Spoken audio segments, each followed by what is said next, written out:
baik itu yang jurnalis atau tim medis itu menatap gerbong KRL perempuan ini dengan tatapan kosong gitu ya. Merasakan secara langsung gitu kalau misalnya kita ada di posisi mereka itu kayak apa. Dan itu kan pulangnya jam 9 malam gitu ya kecelakaannya. Itu kan jam-jam pulang kerja. Iya.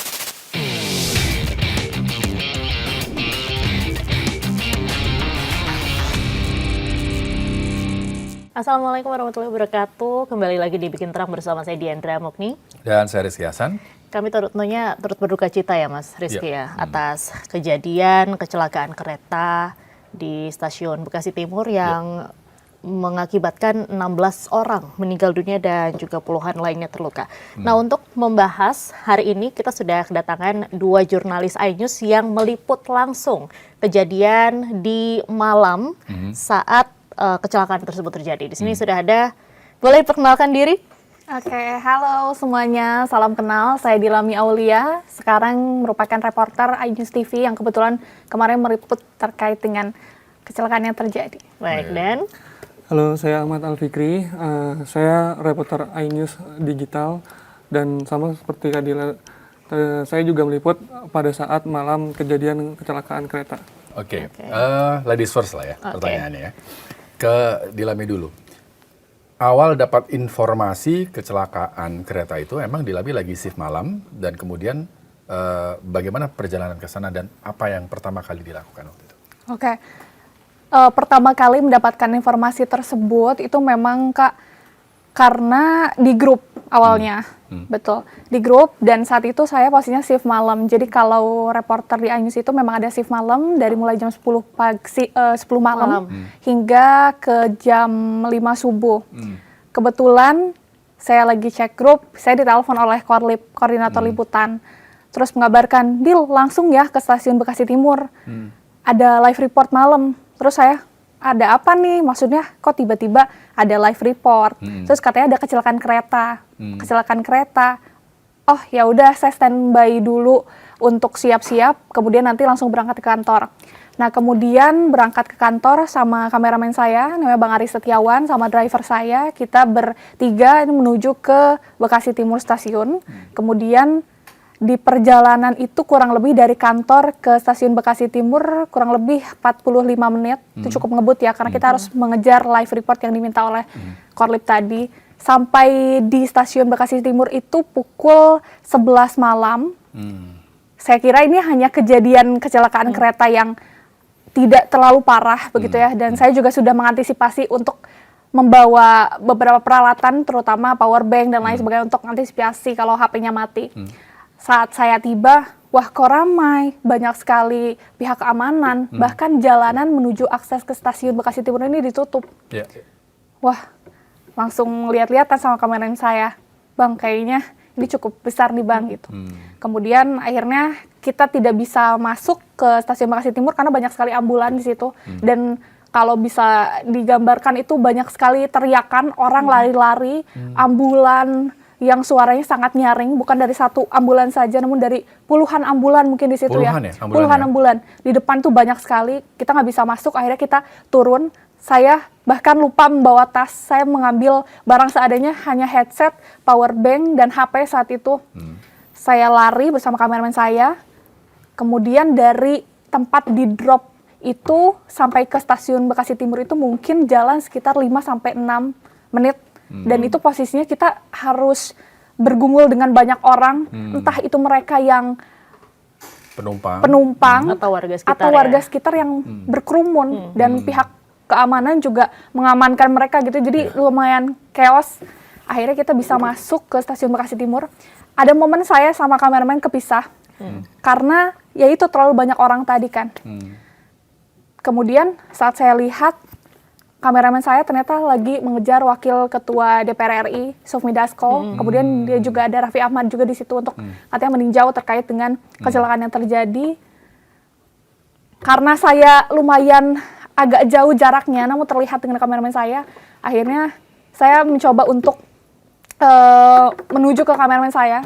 Namun situasinya penuh dan sesak.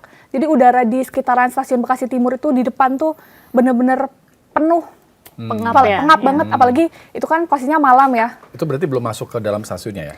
Itu sudah di tengah-tengah area stasiun.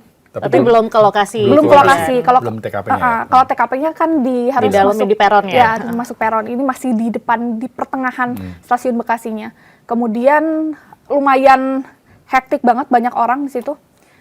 Akhirnya saya kehilangan kameramen saya lagi, karena kan itu masih gelap, hanya ngelihat secara jauh, tapi nggak bisa nyamperin.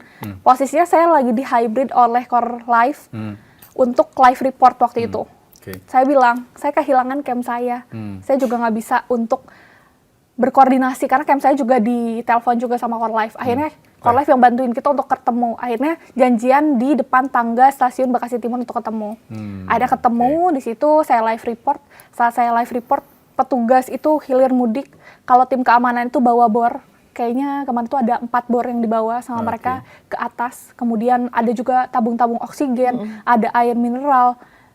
Kemudian juga warga yang ada di stasiun Bekasi ini pada teriak, siapin ambulan gitu, siapin ambulan gitu. Terus yang nggak berkepentingan dilarang masuk, karena banyak sekali itu masyarakat yang bawa HP memvideokan semuanya. Maksudnya masyarakat yang memang menurut saya tidak ada kepentingan ya gitu. Jadi karena udaranya kan cukup sesak ya, jadi menyulitkan juga sih untuk para petugas ini untuk bergerak cepat. Kemudian akhirnya kita ketemu sama rekan-rekan teman media lainnya, kita ngumpul, ada banyak TV lain juga di sana, kita jadi satu, dan kita melihat dari kejauhan sebetulnya, itu depan-depanan dengan gerbong kereta yang ringsek. Jadi KRL komuter lain ini ringsek. Awalnya belum tahu dong, maksudnya ini ringseknya apakah ringsek aja, ternyata setelah lihat secara langsung, jadi kereta api jarak jauhnya ini masuk ke dalam KRL komuternya, gerbongnya. Gerbong perempuan ya? Iya, gerbong perempuannya. Wah, dari situ langsung gemeter sih, dan tapi tetap berusaha untuk profesional. Kemudian ada live report, tetap live report lagi. Posisinya di situ masih steril area, kita nggak boleh masuk ke peron. Akhirnya ada momen yang saya lagi live report, itu boleh masuk ke peron sama petugas. Akhirnya kita larian semua media pada masuk ke peron. Setelah masuk ke peron, itu kan kurang lebih jaraknya mungkin 1 kilometer mungkin ya, maksudnya pandangan mata saya bisa melihat gitu, dan kita boleh mengambil gambar di situ. Kemudian saat melihat itu banyak ceceran darah di sekitaran peron. Kemudian gerbongnya memang yang terlihat itu gerbong yang perempuan itu ringsek. Bahkan ringseknya itu besinya atau logam ini ke arah kanan gitu Kak. Jadi kalaupun melihat secara kasat mata itu kalau kena kulit tuh kayaknya akan luka, apalagi saat ada benturan, kayaknya itu akan menyakitkan gitu.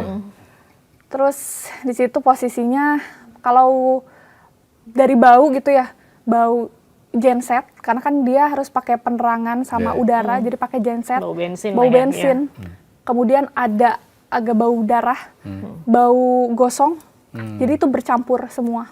Gitu. Kalau dari Fikri gimana nih? Apa yang dilihat saat tiba di lokasi? Ya, jadi awalnya ceritanya tuh dari pagi dulu saya cerita. Dari pagi tuh saya biasa meliput di DPR. Saya pagi berangkat ke DPR, siangnya saya ditugaskan Korlip untuk meliput persiapan May Day para buruh di kawasan Menteng. Setelah selesai nulis, ngirim video ke kantor, saya pulang sekitar jam 7 lah. Sekitar 7:30 lah. Sampai rumah jam 8:30. Ini rumah di? Bekasi. Ya. Setelah itu saya bersih-bersih, mandi, terus saya makan malam. Saat selesai makan malam itu saya dihubungi Korlip. Saya bertanya-tanya, tumben-tumbenan sudah malam, tiba-tiba Korlip hubungin, ternyata Korlip mengirim link berita gitu bahwa ada kecelakaan kereta di saat itu belum disebutkan lokasinya di mana. Dan saya ditugaskan Korlip untuk mengonfirmasi dan cari tahu nih lokasinya di mana tabrakan itu. Setelah saya dapat menulis berita artikel itu dan masih berupaya untuk mengonfirmasi, mencari tahu keberadaan lokasinya di mana, Korlip menugaskan saya untuk ke TKP. Ternyata lokasinya itu tabrakannya di stasiun Bekasi Timur. Nah, itu lokasi dari rumah ke stasiun dekat? Itu lumayan sih, setengah jam. Setelah itu saya meluncur tuh. Akhirnya yang tadinya udah persiapan mau tidur istirahat. Akhirnya saya terpaksa harus siap-siap lagi untuk berangkat liputan. Setelah sampai lokasi, saya lewat pintu belakang stasiun, tidak lewat jalan utama. Oke. Jadi kalau di stasiun Bekasi Timur itu ada 2 ya aksesnya? Ada 2 aksesnya. Jadi akses yang utama itu di Depan. Jalan Raya, Iya. sama yang di area perkampungan Area ya? perkampungan. Nah di situ, di area perkampungan itu masuk gang gitu lebarnya sekitar 3 meter lah. Ya. Oke. Itu sudah dipenuhi parkiran motor dan warga-warga Iya, iya. yang entah nggak punya kepentingan apa, mereka hanya ingin melihat kondisi kereta yang sudah hancur gitu ya. Setelahnya ya udah, saya tanya-tanya warga untuk mencari tahu informasi awal kan. Saya riset, belanja informasi di situ. Katanya saya mendapat informasi kalau misalkan kereta api tabrakan itu Argo Bromo Anggrek menabrak kereta listrik. Setelah kereta listrik ini menunggu taksi yang tertemper atau taksi yang berhenti di tengah perlintasan kereta. Oke, itu yang di perlintasan Ampera ya? Iya. Perlintasan Ampera. Oke. Setelah itu saya mencoba ke lokasi kejadian di mana lokomotif kereta Argo Bromo ini menabrak KRL, gerbong KRL wanita. Nah, saat menuju ke lokasi saya sempat agak kesulitan karena di situ memang banyak sekali lautan masyarakat gitu ya, yang hanya penasaran aja pengen lihat-lihat prosesnya. Tapi banyaknya orang, banyaknya masyarakat yang datang ke lokasi gitu ya, kemudian merekam, itu buat kami ya, itu membantu juga ya kadang-kadang. Karena kan ada beberapa video yang akhirnya Iya. terkonfirmasi dari Dari video-video masyarakat, mereka gitu iya. kan ya. Masalahnya Mas di sini petugas pengamanan atau petugas pamdal stasiun dan juga petugas polisi sama TNI itu kesulitan untuk Untuk ngakses lokasinya. membatasi warga gitu. Oh, iya, iya. Karena dengan banyaknya berbondong-bondongnya masyarakat ke lokasi kejadian itu menyulitkan petugas Untuk evakuasi. evakuasi. Oh, oke. Itu. Ya, ya, ya. Saking banyaknya itu warga terobos-terobos aja lewat ke stasiun, bahkan menyeberang rel kereta gitu. Warga berbondong-bondong nyebrang rel untuk mengakses stasiun lewat jalur kereta gitu, bukan lewat jalur tangga Ya, yang itu bahaya juga ya. bahaya sebenarnya, Mas. Iya, iya, iya. Jadi lewat rel. Iya, dan Jalannya. petugas keamanan di situ sudah kayak nggak bisa memberi arahan kepada warga karena saking banyaknya masyarakat yang hendak penasaran gitu dengan kejadiannya gitu. Oke, oke. Nah, kemudian ini yang berikutnya proses evakuasi ya. Evakuasi. Proses evakuasi ini yang teman-teman lihat ini bagaimana proses evakuasi kan kalau kita melihat ya di sosial media itu kan lokomotifnya tuh langsung nabrak ya masuk ke dalam gerbong Gerbong perempuan wanita. gitu. Terus Gerbong wanita. Dan masih banyak penumpang di banyak dalam ada situ penumpang ya. gitu kan. Saya lihat juga ada potongan bukan bagian tubuh gitu yang terlihat gitu. Itu bagaimana itu? Kalau Proses dari saya evakuasi. memang melihat secara langsung sih untuk proses evakuasi karena kan memang media ini sudah bisa diperbolehkan untuk mendekat namun dalam area steril artinya ada batasan khusus untuk kami awak media meliput. Nah, kalau untuk evakuasi itu sebetulnya dilakukan 30 menit pasca kejadian atau sekitar pukul setengah 10 malam. Karena saya datang ke lokasi jam 11 malam dan saya bisa masuk peron itu sekitar jam 12 malam atau setengah 1, saya hanya bisa melihat proses evakuasi yang gerbong wanitanya saja. Jadi yang gerbong lainnya itu sebetulnya memang sudah keluar mungkin sekitar pukul 10 atau 11. Karena prioritas utama dari para petugas dan pemerintah ini adalah keselamatan. Jadi melihatnya itu yang gerbong perempuan, yang dimana itu lumayan susah kalau kata Kabasarnas karena logam bertemu dengan logam. Jadi kereta api jarak jauhnya ini kan masuk ke dalam KRL komuter lainnya ini, sehingga itulah yang menyulitkan petugas untuk memisahkan antara si KAJJ dengan KRL-nya ini dan banyak sekali penumpang yang masih terhimpit di situ. Itu Dilami lihat proses evakuasi mengeluarkan satu persatu. Kalau mengeluarkan tidak, karena kan itu di dalam gerbong. Tapi melihat secara langsung petugas itu mengambil terpal, kemudian menutup si kaca KRL-nya ini menggunakan Jendela terpal. itu ya? Jendela Iya, iya, itu, iya. Karena kan kita juga tidak tahu apakah di dalamnya ini seperti apa kondisinya. Jadi petugas juga memberikan warning atau tidak memperlihatkan secara gamblang begitu ya kepada kita.